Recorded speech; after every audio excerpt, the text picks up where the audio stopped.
All right, crochet friends, this is the Primrose Stitch. And listen, despite the name, this does not look like an actual primrose. But maybe in 1952, when this pattern first floated around, people were naming stitches after anything that sat still long enough. Hey crochet friends, I'm Mo, your crochet companion. Today we're breaking down the Primrose Stitch, a 2-row repeat that uses the simplest stitches but somehow still looks like you put way more effort than you did. So what you'll need, the usual suspects: yarn, of course, a hook that goes with your yarn, scissors and a yarn needle, and, possibly a snack because the stitch is relaxing enough to make you hungry. Obviously, we're going to make our slip stitch. Well, I seem to be struggling with a slip knot lately. Don't know what that's about, but hey, we got it eventually. So we're going to actually do a chain of multiples of 3 plus 2. So multiples of 3 plus 2. So for my demonstration, I went ahead and did a chain of 12. And we're going to add 2. Crochet math is basically a hazing ritual, but trust me, this one is actually easy. Okay, so into the third chain from the hook, you're doing a single crochet, chain 2, single crochet. So 1, 2, 3. Let's get closer. 1, 2, 3. Single crochet, chain 2, single crochet. Oh.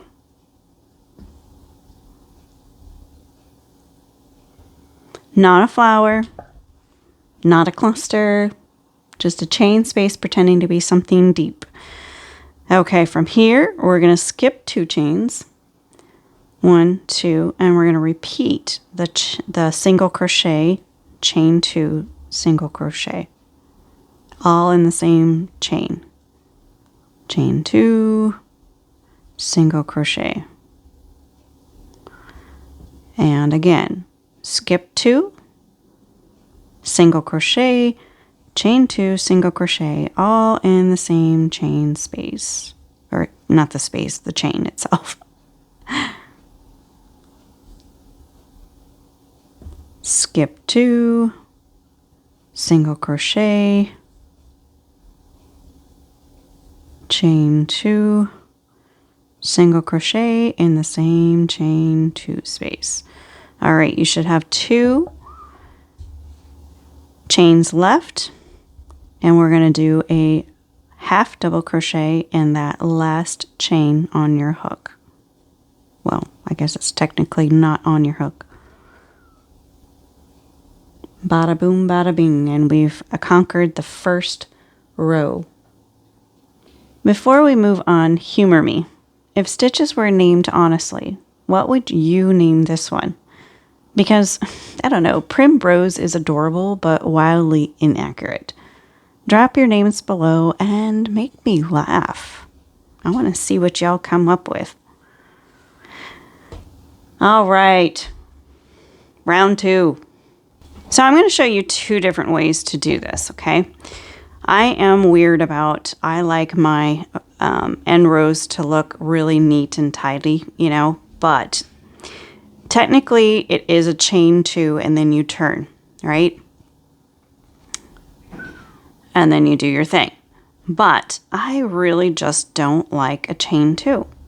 And I'll show you why in just a little bit. So what I'm going to do is I'm going to chain 1, turn my work, and I'm going to do a single crochet, basically a stacking stitch, and then in that vertical bar we're going to do a second single crochet, so that will count as our half double crochet. Okay, then we're going to work into the middle of this chain 2 space. We're going to do 3 double crochets in every single one of those chain 2 spaces. These are supposed to be the petals. If they're flowers, they're the kind that toddler draws on the fridge. Cute, but highly interpretive. Okay, here we go. We're going to go into that chain 2 space with 3 double crochets. If you don't remember how to do it, we're going to yarn over, insert our hook into that chain space, yarn over, pull up that loop, yarn over, pull through 2, yarn over, pull through 2. We're going to keep doing that until we have 3 double crochets in that chain 2 space. Then we skip over all that stuff and go into the next chain 2 space and do another 3 double crochets.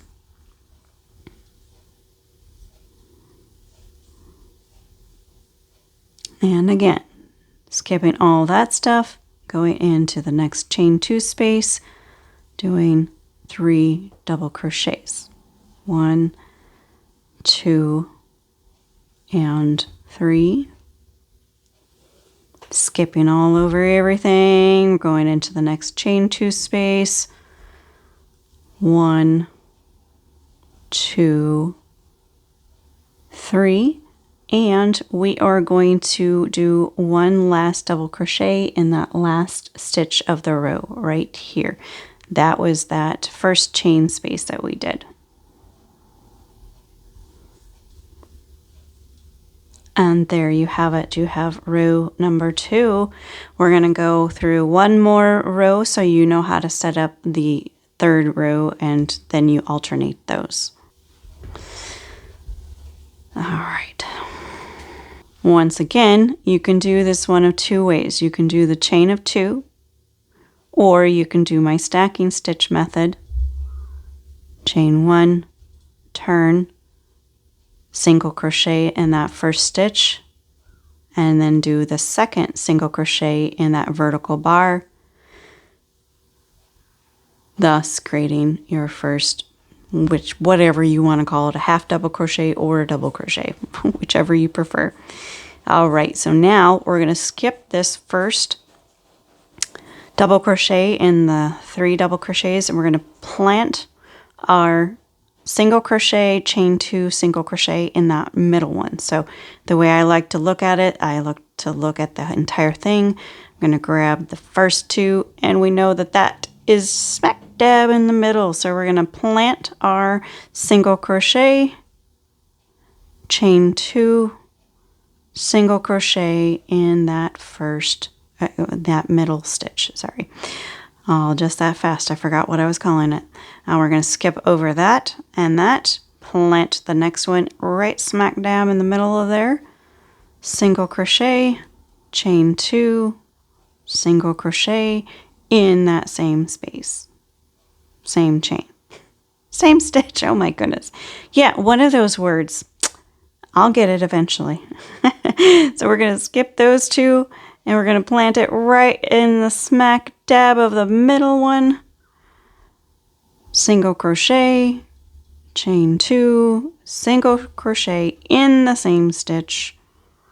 Again, we're going to skip those, plant that in the middle, single crochet, chain 2, single crochet, and then we do a half double or double, whichever you prefer, in that first stacking stitch that we did right there.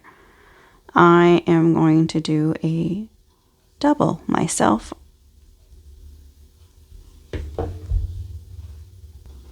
And that's literally it. You get texture without holes, softness without bulk, and a modern look hiding inside a stitch that was probably named in 1952 by someone who crocheted in church. If this stitch made you laugh or made you question all vintage stitch names, hit like, subscribe, and come hang out with me for more stitches you'll actually use.